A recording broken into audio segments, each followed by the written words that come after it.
$1,000 a year. Adjusted for inflation, it moves up to the grand total of $1,900 a year. Michigan State is almost $19,000 a year today. This is not to say that college isn't one of the great and powerful experiences of our developing culture. It is. But we are asking our children to answer an old question, which is merely, how do I get in? Because getting in used to promise getting out and an extraordinary return on investment. And it doesn't anymore. And yet my own 16-year-old spends more than a few sleepless nights wondering whether or not she is sacrificing today at the altar enough to get in. In fact, trying harder, the second symptom of Friedman's paralyzed culture, is now the mantra of our children's worlds. If your child is an athlete, remember what it was like to be an athlete when you were young. And run it up alongside today's reality. In sports, if you want to play high school anything, it's generally accepted that you better specialize by the 3rd or 4th grade. Because if you're not in a travel team and otherwise training, it's unlikely you will play high school sports. You'll then be invited by about middle school to practice twice a day, some 4 to 6 hours of sports training. If your son, daughter, grandson, nephew is an academically focused kid, imagine and remember your own academic experience growing up. Today, homework begins in kindergarten. And by high school, we'll reach some 3 to 4 hours of study a night after 7 or 8 hours of academic instruction, 30 hours of summer homework.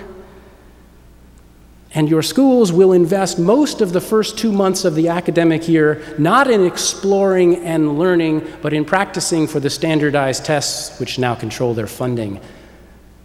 Not a single teacher I know, and I know a lot of them, thinks any of this is helping them expand their students' understanding of who they are. And how can we ask them to go to a 4 university and invest $100,000 or more to study when there is no time left to figure out why you would want to go to college in the first place? We have become a prisoner to the either-or thinking that made sense 5 and 6 decades ago, that suggests there is no alternative to sacrificing our children's childhoods at the altar of trying harder, at the age-old question of getting in to college. We have come to believe that it is either we do this or we will lose the chance at a successful and happy life. And yet I ask you, the ones with the power to reimagine our culture, how many of you are still working in the field you earned a degree in? Some, not many. How many would base your sense of your life's happiness on the name of the school you chose? Yeah. Go to college. But it is not the Messiah. Our entire community of gorgeous and brilliant adults is here to witness to you who would be told you have no other value than to build a resume that would get you in to the best college you possibly can, that is not what will bring your life's joy. It is valuable, like the school principal is necessary and absolutely valuable. But if we have lost the Zadik, the imagination, to ask a new question to our young people about what their life is for and how they might spend their days, especially as they approach college, then we will lose them. And in fact, this is exactly what Friedman says happens in a culture that begins to seize up imaginatively. We give up. And as adults, we may give up politically, or we may give up economically, or environmentally, or we may give up on love. But it is an entirely different thing, a tragedy of biblical proportions, when a culture's failure of imagination leads its young people to wonder if being alive is worth it at all. And this is what's happening. We have an epidemic on our hands, friends. An epidemic of teen suicide. In 2011, 6 young people in Kent County ended their own lives. That is 6 too many. This year, in the first 5 months of this year, the number is already 21.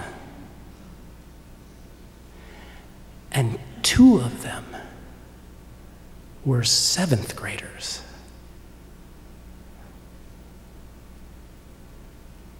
That's 12 years old.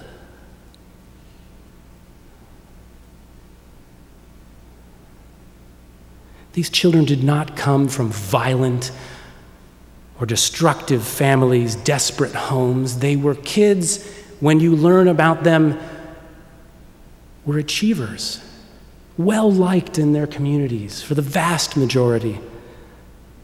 Pretty normal kids who came to a place in a culture so void of an ability to invite them to imagination that they could not imagine living their life one more day beyond the pain they knew of their present circumstance.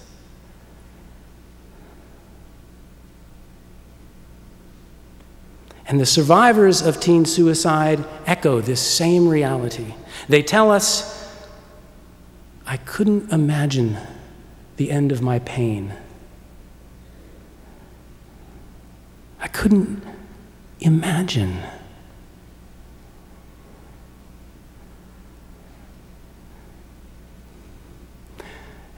And the vast majority of them are our sons. I have 2 who are 13.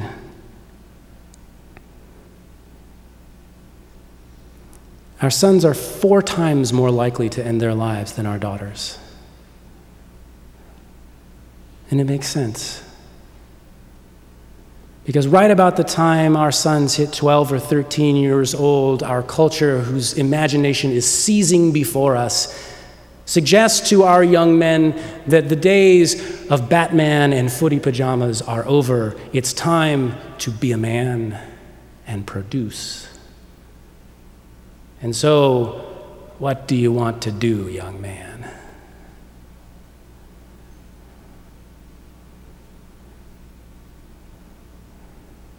Suicide is now the 2nd leading cause of death in young people in this community. And who better, friends, than this community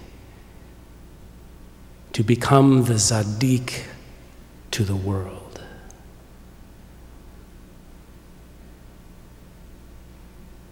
to know deep, deep within the pit of your soul that no one is coming to solve this problem for us. That it is we who are the ones in the city who will make the glory called imagination that would save our children's lives. We are the place that can become, as we have been and can be even more so, to a paralyzed, imaginative culture around us, the ones who would stand up and honor the power of imagination. This community is one of a very, very few with the will to create a place whose education of its young people is committed not to affirming they think like us, but to indeed invite them out of the box.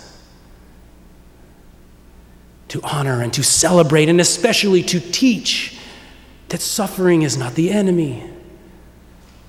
Suffering is the great teacher, given to us one and all to invite us to imagination.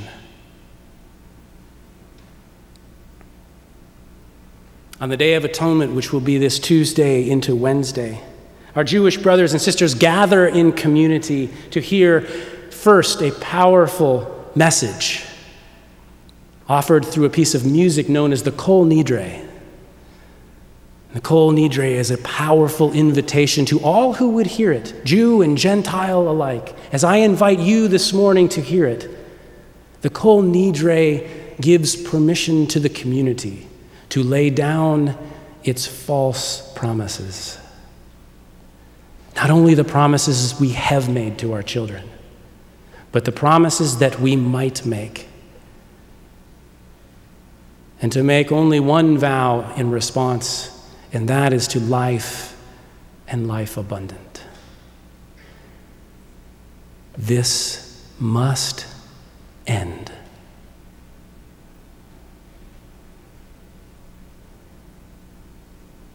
May you hear in the Kol Nidre this morning your name, called to be the one who would build this city on the hill and end the crisis of imagination that is before us. May it be so. Shalom, salam.